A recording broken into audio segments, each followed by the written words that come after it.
በስመ አብ ወወልድ ወመንፈስ ቅዱስ አሐዱ አምላክ። የልዑል እግዚአብሔር ቤተሰቦች ወገኖቼ በእግዚአብሔር ፍጹም ሰላም እንደምን አላችሁ? ሰላም እግዚአብሔር ከሁላችን ጋር ይሁን። እንደ እግዚአብሔር ፈቃድ ዛሬ ይዤው የመጣሁት ጉዳይ ታሪክን የሚያዘክር ሳይሆን ታሪክ የሚሰራ መሆን ያስፈልገናል የሚል አረፍተ ነገር ነው። ይሄን ማለቴ ታሪክ ማዘከሩ ነውር ነው እያልኩ አይደለም። ነገር ግን ታሪክ ከማዘከር ባለፈ ታሪክ መስራት ደግሞ ትልቅ ዋጋ አለው ማለት ነው። ታሪክ የምናዘክረው ታሪክ ልንሰራ መነሻ እንዲሆነን ነው። የቀደሙ አባቶች ምን ሰሩ፣ ምን ዋጋ ሳገኙ፣ ምን ጠቀማቸው፣ ምን ክፍተት ነበረባቸው ብለን ታሪክ ካየን በኋላ ያ ታሪክ የሚጠቅመን የተሻለ ነገር እንደነሱ ሰርተን በስጋም በመንፈስም እንድንጠቀም ነው። አሁን እኔ ይሄን አረፍተ ነገር እንደ ርዕስ ሳነሳው በሌላ አነጋገር በስጋዊ አነጋገር አይደለም፣ መንፈሳዊ ህይወትም ላይ ስለሚጠቅም ነው። አሁን እግዚአብሔር አምላካችን ዓለምን ከፈጠረበት ዘመን ጀምሮ እስካሁን ድረስ ብዙ የተከወኑ ታሪኮች አሉ በመጽሐፍ ቅዱስ በብሉይም በሐዲስም። እነዛ ሁሉ የተጻፉልን መነሻ እንዲሆን ለህይወታችን ማጣቀሻ እንዲሆኑን እንጂ እነሱ ራሳቸውን ማንበባችን ህይወት የሚሆነን ሆኖ አይደለም።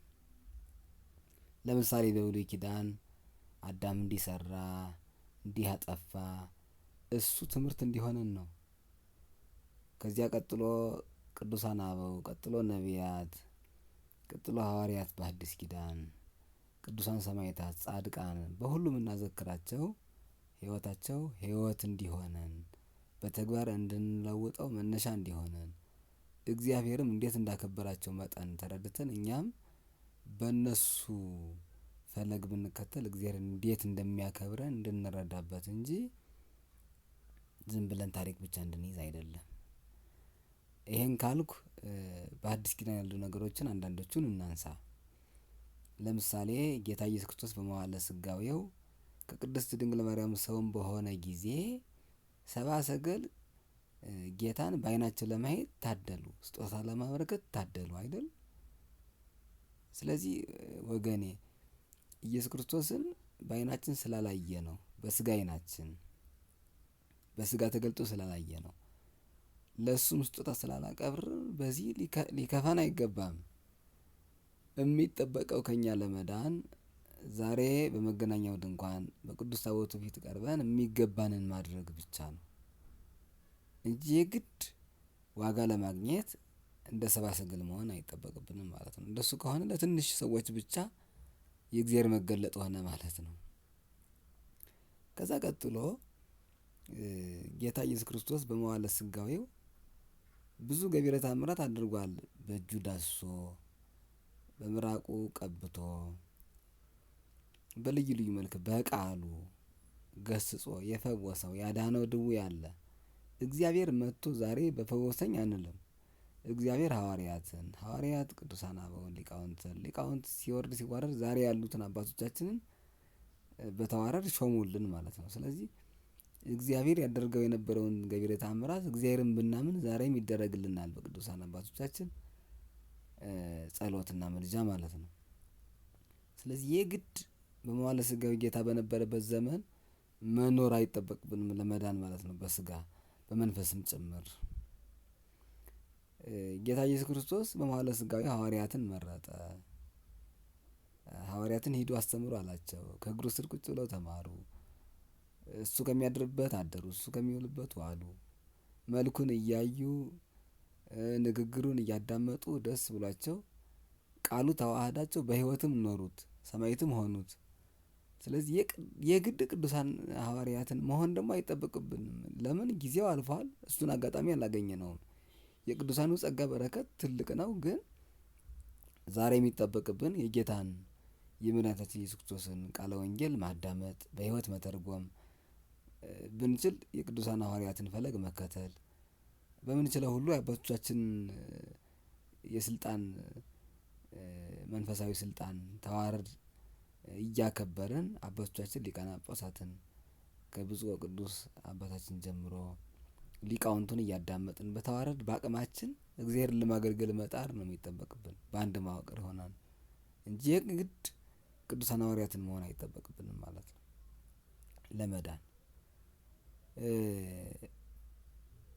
በጸሎተ ሐሙስ ለቅዱሳን ሐዋርያት ስጋና ደሙን ሰጣቸው። ለምሳሌ አንዳንድ ካህናት ባልገባቸው መጠን በጸሎተ ሐሙስ የሚቆርቡ ካህናት ናቸው፣ ስለዚህ ምእመናን አይችሉም የሚሉ አሉ። በቅዱሳን ሐዋርያት አንጻር ለሰብአ ዓለም ነው ስጋና ደሙን የሰጠ እንጂ ለካህናት ብቻ አይደለም። እንደዛ ከሆነ ካህናት ብቻ ተቀብለውት በቀሩ ነበር ሁልጊዜም ስጋና ደሙን ማለት ነው። ስለዚህ የግድ ሐዋርያትን መሆን አይጠበቅብንም ለመዳን ማለት ነው። ስለዚህ ያልሆነ ታሪኩን ብቻ ያን በሆንኩ በሚል ብቻ መመኘት ሳይሆን በተግባር መኖር ከምንም በላይ እንደሆነ ያስረዳናል።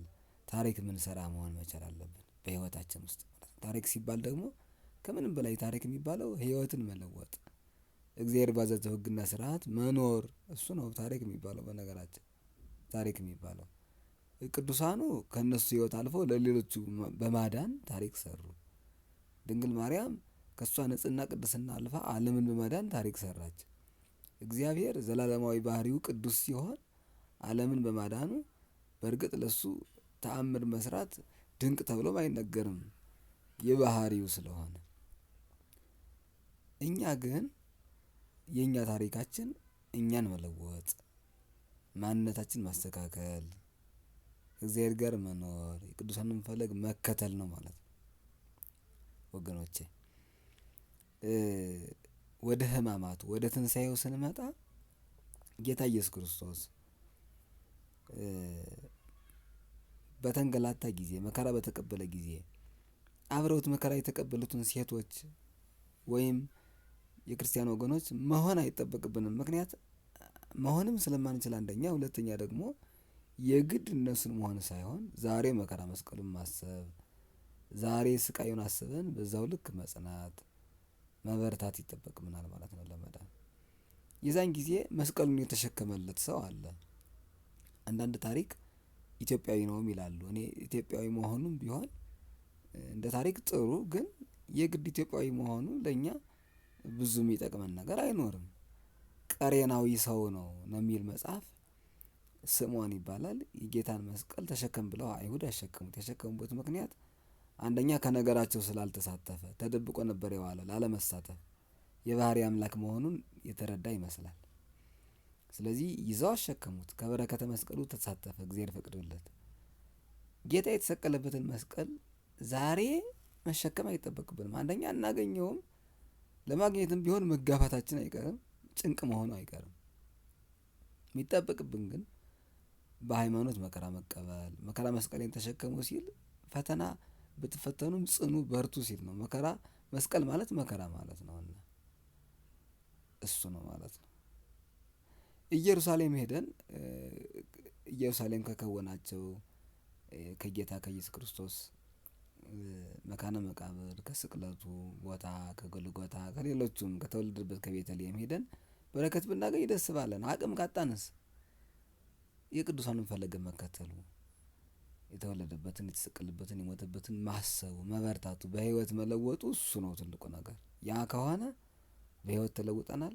እኛ ቤተልሔም እንደተሳለምን ከበረከተ መስቀሉ ከጎልጎታ እንድሳተፍን ይሆናል ማለት ነው። ወደ ትንሣኤው ስንመጣ በዕለተ መስቀሉም በተሰቀለ ጊዜ መከራ የተቀበሉትን ሁሉ እኛም ዛሬ በህማማት እንደምንቀበለው ሆነ በህይወት መኖር ያስፈልገናል። በትንሣኤው ጊዜ ትንሣኤውን ያዩ ሰዎችን መሆንም አይጠበቅብንም። ተነስቶልናል። እሱን ማመን በህይወት መኖር ይጠበቅብናል ማለት ነው። ክርስቲያኖች ቅዱሳን አባቶቻችን በህይወት ገጠመኛቸው ከጌታ ከኢየሱስ ክርስቶስ ጋር ፊት ለፊት ቃል በቃል የተነጋገሩትን ያደረጉትን ነገር በሆነልኝ ብለን ብቻ መመኘት ሳይሆን በህይወት መኖሩ ይጠቅመናል። ሁሉን ነገር በግፊት በማሰብ ብቻ በምኞት ብቻ የምናደርገው አይደለም። በህይወት በመለወጥ በተግባር በማድረግ ከቅዱሳኑ በረከት እንሳተፋለን። እግዚአብሔር ለሁሉም በረከት አድሎናል። ለሁላችንም የከፈልብን የቀነሰብን ነገር የለም። በሞቱ ህይወታችን ስለመለሰልን፣ በትንሣኤው ስላከበረን፣ ትንሣኤያችን ስላወጀልን ለስም አጠራሩ ክብር ምስጋና ይድረሰው። ቅድስት ድንግል ማርያም ቅዱሳኑ ምልጃቸው በረከታቸው አይለየን። ይቆየን።